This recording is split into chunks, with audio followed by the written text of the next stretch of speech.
नमस्कार, आप देख रहे हैं जनतंत्र टीवी। सुपरफास्ट खबरों के साथ हाजिर हूं मैं शिल्पा। करते हैं खबरों की शुरुआत। भारत में अब 18 साल से ऊपर के लोगों को भी लगेगी बूस्टर डोज। जी हां, केंद्र सरकार ने लिया है ये बड़ा फैसला। 18+ को भी लगेगी बूस्टर डोज।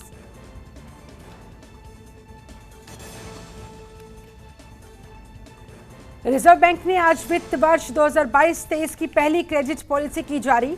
आरबीआई की गवर्नर शक्तिकांत दास ने कहा, जियोपॉलिटिकल तनावों का असर कई अर्थव्यवस्थाओं पर आ रहा। भारत के लिए ये चुनौतीपूर्ण समय है। संसद सत्र खत्म होने के बाद अगले 2 महीने में बीजेपी के प्रमुख केंद्रीय नेता आगामी चुनाव वाले राज्यों का करेंगे दौरा। मौजूदा राजनीतिक स्थिति की समीक्षा करने के साथ ही चुनावी तैयारियों को लेकर भी राज्यों के नेताओं के साथ करेंगे चर्चा। गुजरात फतेह करने की तैयारियों में जुटी बीजेपी। इस महीने के अंत तक पीएम नरेंद्र मोदी गुजरात का कर सकते हैं दौरा। सियासी कार्यक्रमों में पीएम मोदी और गृह मंत्री अमित शाह लेंगे हिस्सा। मोदी सरकार ने पीएम आवास योजना में बड़ी उपलब्धि हासिल की। केंद्र सरकार पीएम आवास योजना के तहत 3 करोड़ से ज्यादा पक्के घरों का निर्माण कराया गया। पीएम नरेंद्र मोदी ने ट्वीट करते हुए खुद इस बारे में जानकारी दी।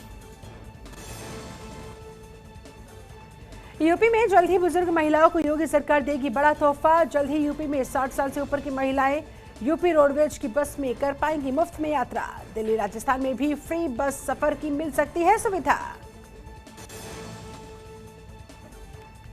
यूपी में मुख्यमंत्री योगी आदित्यनाथ ने अफसरों को दिए निर्देश, किसी भी गरीब की झोपड़ी पर बुलडोजर ना चलने पाए। सिर्फ पेशेवर माफिया अपराधियों पर ही होनी चाहिए कार्रवाई।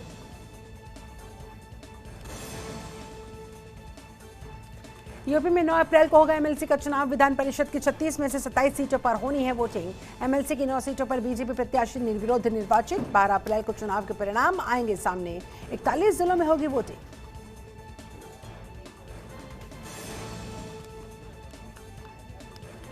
उत्तर प्रदेश में 1 महीने में मिलेगा कांग्रेस को नया प्रदेश अध्यक्ष। कांग्रेस की स्क्रीनिंग कमेटी में कई नामों की होगी चर्चा।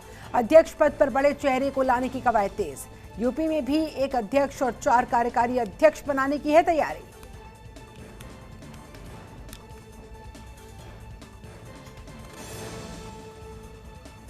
राहुल गांधी को फिर से कांग्रेस का अध्यक्ष बनाए जाने की उठी मांग। आरजेडी नेता शरद यादव ने की वकालत। कहा, क्यों ना राहुल गांधी करे कांग्रेस को लीड।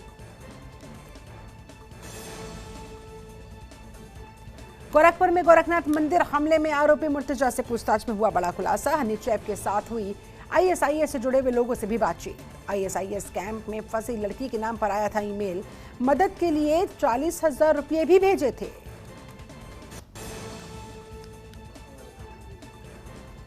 यूएनजे की बैठक में रूस को लगा बड़ा झटका। यूएनएचआरसी ने रूस को किया सस्पेंड। 93 देशों ने रूस के खिलाफ की वोटिंग, जबकि 24 देशों ने रूस का दिया साथ। भारत ने वोटिंग में हिस्सा ही नहीं लिया। शनिवार को पाकिस्तान में अविश्वास प्रस्ताव पर होगी वोटिंग। इमरान खान समेत कैबिनेट के इस्तीफे से पहले पार्टी में फूट। 70 सांसद इस्तीफे के खिलाफ। पीटीआई नेता ने कहा, आज होगा बड़ा ऐलान। राजनीतिक संकट के बीच पाकिस्तान की सुप्रीम कोर्ट ने फैसला सुनाते हुए डिप्टी स्पीकर का फैसला असंवैधानिक बताया। अगली 9 अप्रैल को नेशनल असेंबली में अविश्वास प्रस्ताव पर होगी वोटिंग। समय सुबह 10 बजे का। पाकिस्तान के सुप्रीम कोर्ट के फैसले के बाद इमरान खान का बयान। इमरान खान ने कहा, हम सुप्रीम कोर्ट के फैसले का करते हैं स्वागत। हम अविश्वास प्रस्ताव का सामना करने के लिए तैयार हैं। रूस यूक्रेन के बीच जारी है जंग। पूर्वी यूक्रेन के रेलवे स्टेशन पर रूस ने दागे रॉकेट। हमले में कम से कम 30 लोगों की मौत। कई शहरों में इमारतें और सड़कें हुई पूरी तरह से तबाह। जबरदस्त आर्थिक संकट से जूझ रहे श्रीलंका में राजनीतिक उथल-पुथल का दौर लगातार जारी। आर्थिक संकट से निपटने में नाकाम रहने पर राष्ट्रपति गोयबाटा राजपक्षे पर इस्तीफा देने का है दबाव। इस्तीफे को लेकर विपक्षी दलों के साथ साथ स्थानीय लोग भी अब सड़कों पर उतरकर उनके खिलाफ कर रहे प्रदर्शन। आंध्र प्रदेश कैबिनेट में हुआ बड़ा फेरबदल। बैठक के बाद सभी मंत्रियों ने राज्य सचिवालय में सीएम वाईएस जगनमोहन रेड्डी को सौंपा अपना इस्तीफा। सूत्रों के मुताबिक 11 अप्रैल को किया जाएगा नए मंत्रिपरिषद का गठन। 11 और 12 अप्रैल को अमेरिका के दौरे पर रहेंगे विदेश मंत्री डॉक्टर एस जयशंकर और रक्षा मंत्री राजनाथ सिंह। विदेश मंत्रालय के प्रवक्ता अरिंदम बागची ने दी जानकारी। महाराष्ट्र के मुंबई में शिवसेना नेता संजय राउत की दो टूक, कहा जिन्होंने हमारे और महाराष्ट्र के खिलाफ युद्ध की घोषणा की, मैं उन्हें बताना चाहता हूं कि हम तैयार हैं। उनके मुताबिक ईडी, एनसीबी आदि जैसी केंद्रीय एजेंसियों के सामने महाराष्ट्र खड़ा रहेगा। केंद्रीय मंत्री मुख्तार अब्बास नकवी ने आम आदमी पार्टी पर साधा निशाना, कहा आम आदमी पार्टी सपनों के सौदागरों का सिंडिकेट है। ये केवल सपनों की दुकान चलाते हैं। ये लोग गोवा, हिमाचल प्रदेश में अपने सपनों का एक्सपेरिमेंट करना चाहते हैं। पंजाब सरकार ने केंद्र सरकार से सूबे में नए राष्ट्रीय राजमार्ग परियोजनाओं को जल्द मंजूरी देने की अपील की। पंजाब के लोक निर्माण मंत्री हरभजन सिंह ने नई दिल्ली में केंद्रीय सड़क परिवहन राजमार्ग मंत्री नितिन गडकरी से इस संबंध में की मुलाकात। ऑस्ट्रेलिया दौरे पर केंद्रीय वाणिज्य एवं उद्योग मंत्री पीयूष गोयल ने कहा, भारत और ऑस्ट्रेलिया के बीच व्यापार समझौते से दोनों देशों की अर्थव्यवस्थाओं में होगी वृद्धि, छात्रों के लिए भी बड़े अवसर होंगे उपलब्ध। जम्मू कश्मीर के पूर्व मुख्यमंत्री उमर अब्दुल्ला से ईडी ने दिल्ली में की पूछताछ। पूर्व मुख्यमंत्री उमर अब्दुल्ला ने इस दौरान कहा कि ईडी ने मुझ पर कोई आरोप नहीं लगाया। उन्होंने मुझे 12 से 13 साल पुराने एक मामले में चल रही जांच के सिलसिले में पूछताछ के लिए बुलाया था। इंदिरा गांधी आवास योजना को लेकर बोले ग्रामीण विकास मंत्री गिरिराज सिंह। इंदिरा गांधी आवास योजना के तहत पिछली सरकारों में सिर्फ 3 करोड़ 26 लाख मकान ही बन पाए थे, जबकि पिछले 8 सालों में हमने 2.5 करोड़ से भी ज्यादा मकान बना दिए। श्रीलंका में भारत के उच्चायुक्त गोपाल बागले ने कहा, जब भारत कोरोना काल के दौरान पीड़ित हुआ था तो श्रीलंका में प्रार्थना हुई थी। जब श्रीलंका को कोविड के कारण नुकसान हुआ तब भारत ने उन्हें दवा और अन्य आवश्यक वस्तुओं की मदद की। श्रीलंका में आर्थिक संकट को लेकर भारत के उच्चायुक्त गोपाल बागले का बयान। भारत श्रीलंका मानवीय सहायता के साथ आगे आया। ये भारत का निकटतम समुद्री पड़ोसी देश है, संगम है।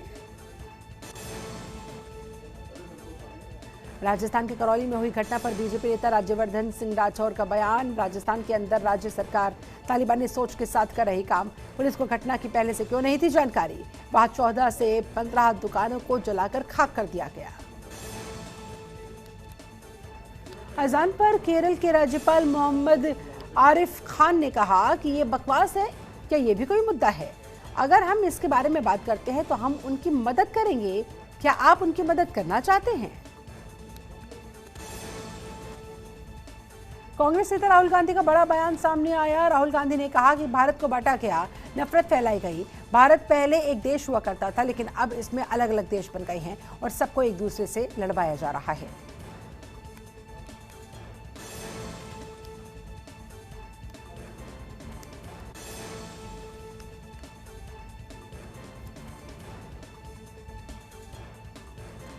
उत्तर प्रदेश के हजरतगंज इलाके में शॉर्ट सर्किट के कारण इंडियन बैंक में लगी आग। मौके पर दमकल विभाग की गाड़ियों ने आग बुझाने की कोशिश की।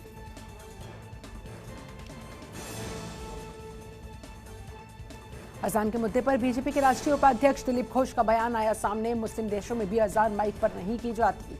बाहरी देशों में कोई भी माइक नहीं। ध्वनि प्रदूषण को देखते हुए लिया जा सकता है ये फैसला। दिल्ली सरकार में मंत्री गोपाल राय ने कहा कि दिल्ली के अंदर किसानों ने गेहूं की कटाई शुरू कर दी है। नरेला, नजफगढ़ कृषि मंडी में दोनों जगहों पर एमएसपी के आधार पर खरीदारी केंद्र शुरू किए जा रहे हैं। नागपुर में भी नींबू के दामों में अचानक हुई बढ़ोतरी। नींबू खरीदने आए रेस्टोरेंट मालिकों का कहना, बिना नींबू के काम नहीं होता। नींबू अभी इतना महंगा हो गया है कि इसे खरीदना सोना खरीदने के बराबर हो चुका है।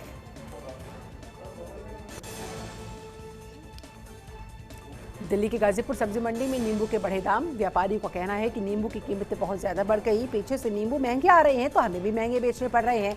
अब 180 रुपए किलो बिक रहा है नींबू। कीमतें ज्यादा होने से लोग नींबू को कम ही खरीद रहे।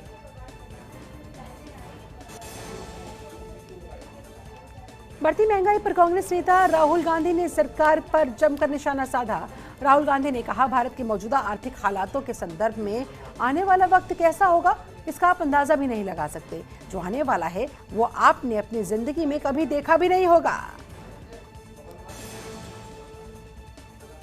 अजमेर में महंगाई को लेकर कांग्रेस नेता सचिन पायलट ने बीजेपी को निशाने पर लिया। कहा, महंगाई को लेकर कांग्रेस ने नहीं बल्कि लोगों ने मोर्चा खोला हुआ है। पेट्रोल डीजल की कीमत 100 रुपए से ज्यादा हो चुकी है। ये कहां का न्याय है?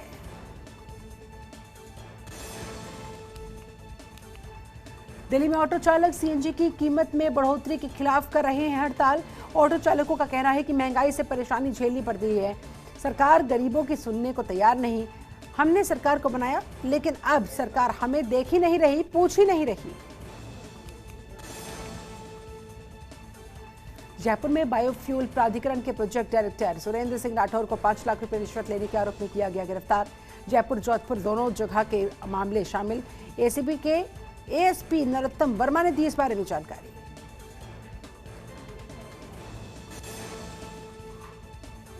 राजस्थान के करौली शहर में नव संवत्सर पर आयोजित शोभा यात्रा पर पथराव के बाद लगे कर्फ्यू में दे दी गई ढील।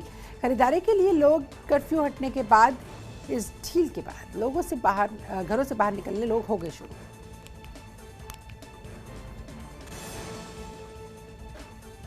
गाजीपुर में यूपी एसटीएफ ने परीक्षाओं में सॉल्वर गैंग को धर दबोचा। यूपी बोर्ड परीक्षा में पैसे लेकर पास कराने वाले 6 शातिरों को किया गिरफ्तार। परीक्षा में 25,000 लेकर कराते थे पेपर सॉल्व।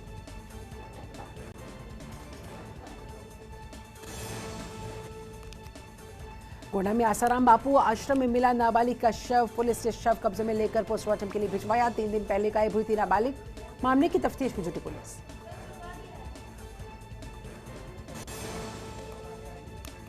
जम्मू कश्मीर में कोविड के बाद कश्मीर में इस साल ज्यादा संख्या में पहुंच रहे पर्यटक। स्थानीय लोगों का कहना है कि 2 साल से ज्यादा कोविड रहा था, इस वजह से लोगों के आने का सिलसिला कम रहा। लेकिन अब कोरोना मामलों में कमी आने के बाद पर्यटक बड़ी संख्या में यहां का रुख कर रहे हैं।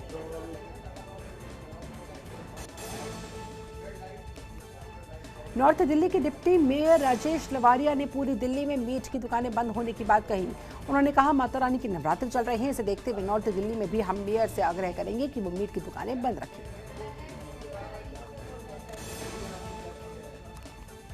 यूपी के बुलंदशहर में एक युवक ने दिन दहाड़े मारी अपने ही दोस्त को गोली। घटना को अंजाम देकर आरोपी शख्स मौके से फरार। पैसे के लेन देन को बताया जा रहा है हत्या की वजह।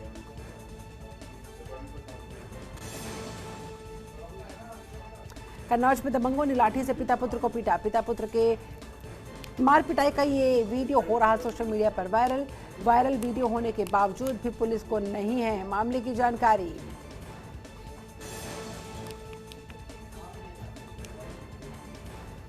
कन्नौज में चोरों की पुलिस को ये खुली चुनौती। तस्वीरें देखिए। देर रात कार का शीशा तोड़कर बदमाशों ने चुराई कार की स्टेपनी। सीसीटीवी में कैद हुई चोरी की वारदात। पुलिस ने इसी सीसीटीवी फुटेज के आधार पर चोरों की तलाश कर दी है शुरू।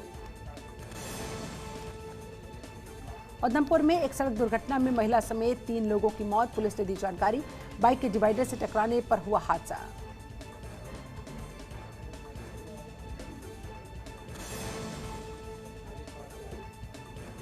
कश्मीर के कुपवाड़ा जिले में अधिक गर्मी के कारण वन क्षेत्र में लगी भीषण आग पर काबू पाने में जुटी फायर ब्रिगेड की टीम और स्थानीय लोग।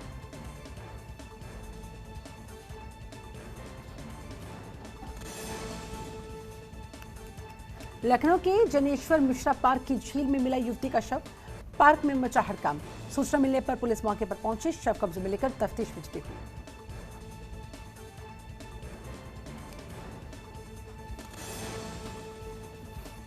लखनऊ में इंडियन बैंक के 3रे फ्लोर पर लगी आग। मौके पर पहुंची दमकल की गाड़ियां आग पर काबू पाने की कर रही है कोशिशें।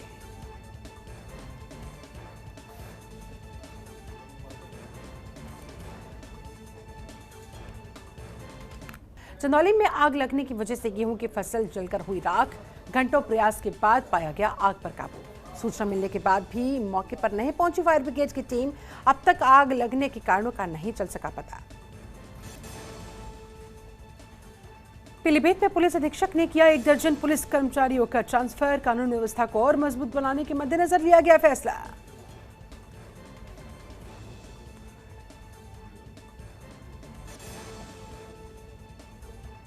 फतेहपुर में दंपत्ति की मौत से मचा हड़कंप। महिला ने जहर खाकर की आत्महत्या। युवक ने फांसी लगाकर दे दी अपनी जान।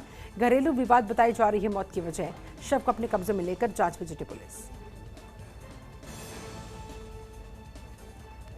कोटद्वार में पुलिस को मिली बड़ी कामयाबी। खाता धारकों के खातों से लाखों रुपए निकालने वाला ठगी हुआ गिरफ्तार। पिछले 1 साल से आरोपी चल रहा था फरार।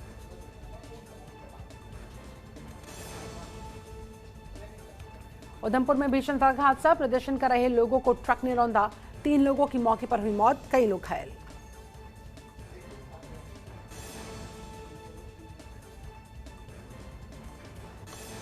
आगरा में पानी की समस्या को लेकर क्षेत्रवासियों ने लगाया जाम। सप्ताह भर से क्षेत्र में नहीं आ रहा पानी। रस्सी बांधकर सड़क को किया बंद। बाराबंकी में प्रशासन ने भूमाफियाओं के खिलाफ की कार्रवाई। एसडीएम सदर सुमित यादव ने अवैध प्लॉटिंग और निर्माण कार्यों पर बुलडोजर चलवाकर ये कार्य ध्वस्त करवा दिए।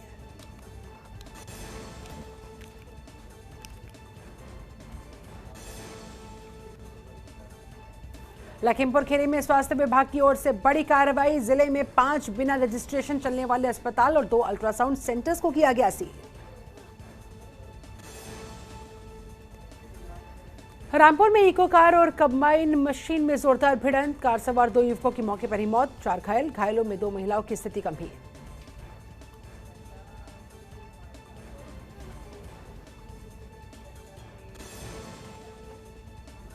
जौनपुर में तेज रफ्तार स्कूल वैन पलटी। 5 बच्चे मामूली रूप से घायल। वैन चालक मौके से फरार। वैन में 2 शिक्षिका समेत सवार थे 15 बच्चे। वैन चलाते समय मोबाइल से कर रहा था बात चालक। मथुरा में दिल्ली आगरा हाईवे पर हुआ दर्दनाक हादसा। पिता के साथ स्कूल जा रहे छात्र को ट्रक ने रौंद दिया। मौत पर आक्रोशित लोगों ने चालक की जमकर कर दी पिटाई। पुलिस मौके पर मौजूद। चालक की पिटाई का वीडियो भी हो रहा वायरल।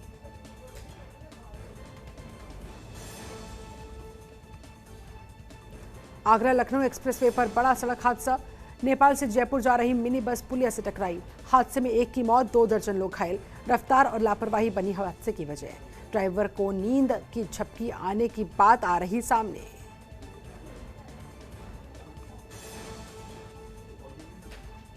कानपुर लखनऊ हाईवे पर खड़े ट्रक को पीछे से ट्रक ने मारी टक्कर। टक्कर के बाद शॉर्ट सर्किट की वजह से ट्रक में लगी भीषण आग।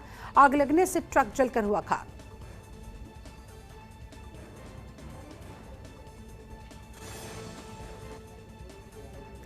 बाराबंकी में विद्यालय से घर जा रहे युवक को वाहन ने मारी टक्कर। अस्पताल में इलाज के दौरान युवक की मौत। मामले की तफ्तीश में जुटी पुलिस।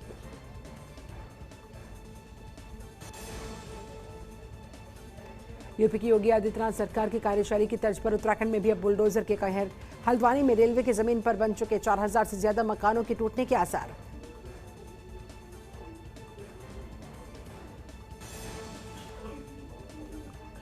दिल्ली समेत कई राज्यों में हीट वेव का अलर्ट जारी। तेज धूप और गर्मी ने लोगों को किया बेहद परेशान।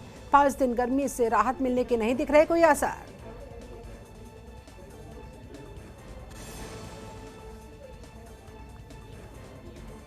चंदौली में डीडीयू नगर में मशहूर प्लास्टिक व्यापारी की बहू ने सनसनीखेज घटना को दिया अंजाम। परिवार वालों को खाने में नशीला पदार्थ मिलाकर खिला दिया। परिजनों के बेहोश होने पर घर के कीमती सोने के आभूषण लेकर हुई फरार। पुलिस ने मामला किया दर्ज। फिरोजाबाद में दिन दहाड़े बाइक सवार बदमाशों ने ससुराल जा रहे दंपत्ति को तमंचे की नोक पर लूटा। दंपत्ति के शोर मचाने पर बचाव करने आए लोगों को देख बदमाशों ने किया हवाई फायर। लखनऊ में खुद को बीजेपी का राज्य मंत्री बता युवक ने काटा एक आईफोन। स्टोर में काफी हंगामा। बिना मार्क्स एंट्री का कर्मचारियों ने दरअसल विरोध किया था। खुद को बीजेपी का नेता बताकर यह शख्स हनक दिखाता नजर आया। गाली गलौज करता दिखाई दिया। हरदोई के बघौली इलाके में खेत पर काम कर रहे 2 किसानों को शराब बताकर जहरीला सैनिटाइजर पिला दिया गया। दोनों ही किसानों की मौत। पुरानी रंजिश के चलते घटना को दिया गया अंजाम। पुलिस मामले की तफ्तीश में जुटी हुई। भदोही में सरकारी शिक्षक हत्याकांड में फरार 2 इनामी आरोपियों को पुलिस ने किया गिरफ्तार। मामले में पुलिस ने मुख्य आरोपी को पहले ही गिरफ्तार कर भेज दिया था जेल।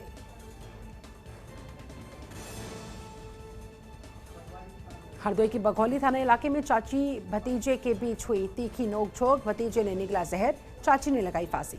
फांसी लगाने से चाची की मौके पर मौत। भतीजा लड़ रहा जिंदगी की जंग।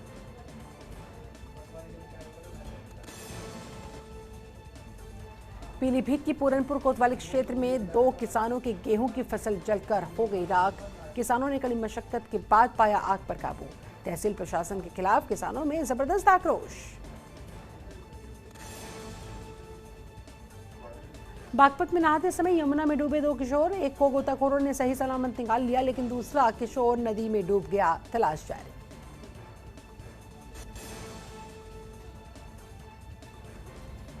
फतेहपुर के हुसैनगंज थाना क्षेत्र के 2 अलग अलग गांवों में आग ने मचाया तांडव। आग से दोनों ही गांव की करीब 30 बीघा गेहूं की खड़ी हुई फसल जलकर हुई राख। आग की सूचना पर जिला प्रशासन की टीम ने मौके पर पहुंचकर आगे की कार्रवाई की शुरू।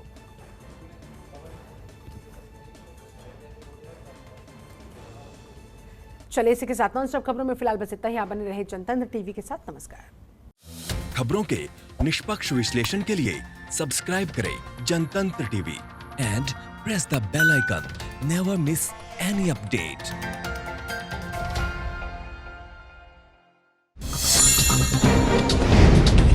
डाउनलोड कीजिए जनतंत्र टीवी ऐप को, जो कि अवेलेबल है गूगल प्ले और ऐप स्टोर पर। अधिक जानकारी के लिए अभी डाउनलोड करें।